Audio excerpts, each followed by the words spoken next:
Hi guys, welcome back to Connected Love After Death. So I thought that I would talk to you today about 4 ways you can tell if you're still getting communication from your loved ones. This is what happened to me when my ex-boyfriend passed away recently, actually June of 2020 from the coronavirus. And these are 4 things that happened that let me know that he is still with me. So, the 4 things are dates, dreams, traveling, and other. Those are the 4 categories that I broke it down into. And so I've got some notes here. So if you see me looking down, that's what I'm looking at. So, dates. The date of death may line up somehow with another date that's important to you, important to both of you. For myself and Drew, when we were dating, he actually found a puppy that was abandoned in a bush near his house.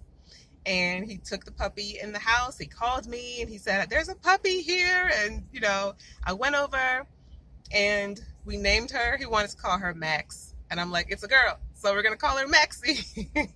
So Maxie stuck, and she lived with him, and whenever I was over there, we would just love on her, and he, fed her, took care of her. We took her to the vet, all that stuff.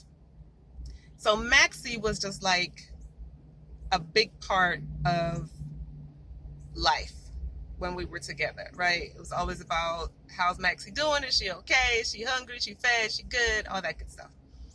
So Maxie eventually got sick. Fast forward years, even after we stopped dating, I would still go over to see Maxie and him. He's my friend. So Maxie got sick. We had to put her down. We put her down June 13th of 2017.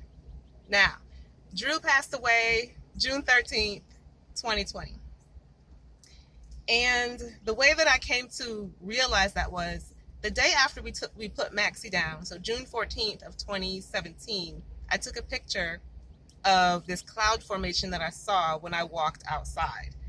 I was sad that we had to put her down. It was just so emotional. If you've ever put an animal down, you know what I'm talking about.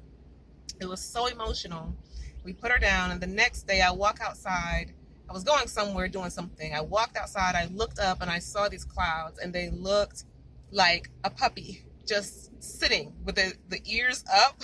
And I was like, "Oh my God, Maxie, I love you." It was just, to me, it was like, okay, she's okay.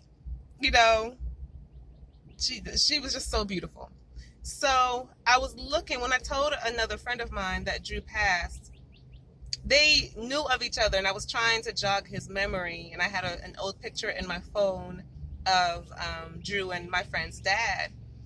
And so I was searching for the picture in an old phone and came across the picture of Maxie, and I'm like, wait a minute, what day did she die? Like, when I took the picture, how you can look at details to see what date it was, and I'm like, wait a minute, Maxie died in June. Was it June 13th? Sure enough, I look at the picture, the details say June 14th because I took the picture the day after we put her down.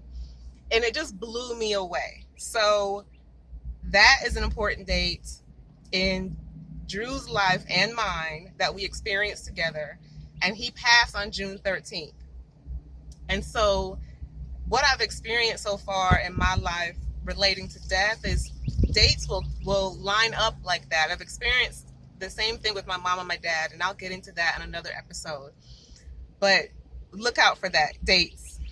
Okay, dreams. You may have dreams where the person that you love comes to you to say goodbye in the dream. When Drew was in the hospital, he was in ICU, and I took a nap one day. There was a lot of, just back and forth with the doctors, with other friends. We were trying to figure out his care, what was going on. There were a lot of phone calls because, you can't go in the hospitals, or at least that time you couldn't. And we were just trying to get information around to each other. On this particular day, I was tired. I took a nap and went to sleep, had a dream. In the dream, my phone rang, and I answered the phone, and a male voice said, "Cheryl." just like clear. Okay, said my name, and I woke up. When I woke up, I talked to one of the nurses at the hospital. I think I talked to one of his relatives first, and then I called the hospital. And they told me that his heart stopped, and they had to do CPR to bring him back. That when I asked them what time it was that his heart stopped, it was the same time when I was asleep. So look out for those dreams like that. He hung on after that. He had 2 other episodes with his heart stopping, but in my heart, I know that this is what I believe is that first time when his heart stopped is when he was like, okay, I'm rolling. I'm out of here. And that phone call in my dream was him, because I felt it, when I woke up. And that's another thing too. You will have a sense of sureness. Like you will feel something that connects you to that person. And for me, that was him calling to say goodbye. Even though we hoped for the best after that, that was him calling to say goodbye. Traveling.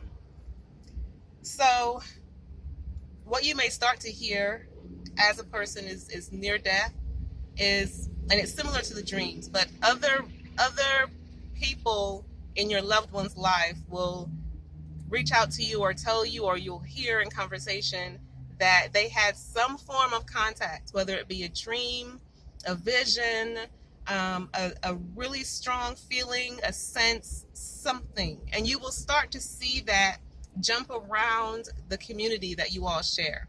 So for me, I had that dream, other experiences, and other family members of Drew were telling me the same thing.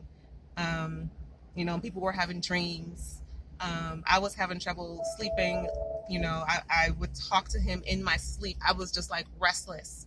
And it's like we were having conversations while I was sleeping, or tossing and turning and that kind of thing. One of his relatives said that, he's traveling. And I believe that. I definitely believe that. Another experience I had like that was when my dad was transitioning. And I'll talk about that another time. But look out for that traveling. Okay, and the last category is other, right? So a couple days after Drew passed away, I had this incredibly vivid dream. So it's another dream, but I'm connecting it to something else. That's why I put it in the other category. So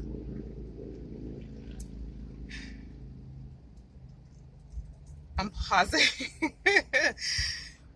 Okay. 2 days after Drew passed away, I had this incredible dream. And again, it's about Maxie. It's like, this is what it was like. It's like Drew went to heaven and said, oh my God, Cheryl, look who I found. And the dream was, it's like Drew was holding a cell phone in heaven. This is going to sound funny, I know. But it's like there was a window where I could see into heaven and they could see me from heaven. Almost like a Skype call or something. And I could see Maxie. He was showing me Maxie. Maxie was alive. She was beautiful. She was excited and calm at the same time, and serene and just happy.